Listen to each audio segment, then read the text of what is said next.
సినిమాలో ఎక్కువగా ప్రతినాయక పాత్రలు పోషించిన ఆయన నిజజీవితంలో చాలా మృదుస్వభావి, స్నేహశీలి.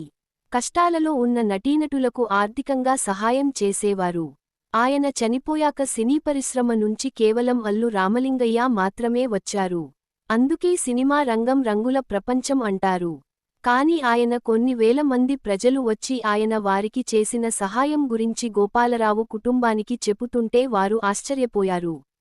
ఎందుకంటే ఆయన పేద ప్రజలకి చేసిన సహాయం గురించి ఎప్పుడూ ఇంట్లో ఒక మాట చెప్పకపోవడం ఆయన వ్యక్తిత్వం ఏంటో తెలియజేస్తుంది. రావు గోపాలరావు గారు కమల కుమారి గారిని వివాహం చేసుకున్నారు. వారికి ముగ్గురు సంతానం, 2 కుమారులు, 1 కుమార్తె. కుమారుడు రావు రమేష్ కూడా మంచి నటుడుగా పేరు తెచ్చుకున్నాడు. రావు గోపాలరావు గారు చనిపోయిన తర్వాత ఆయన స్థానాన్ని పూడ్చే మరో ప్రతినాయకుడు తెలుగు సినిమా పరిశ్రమకు దొరకలేదు అంటే అతిశయోక్తి కాదు.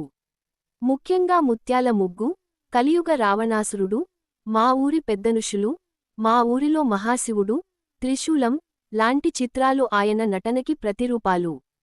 రావు గోపాలరావు గారు, అల్లు రామలింగయ్య గారు మంచి సన్నిహిత్యంగా ఉండేవారు. సినిమాలో ఎన్నో ప్రతినాయక పాత్రలు చేసిన గోపాలరావు నిజ జీవితంలో మాత్రం హీరో.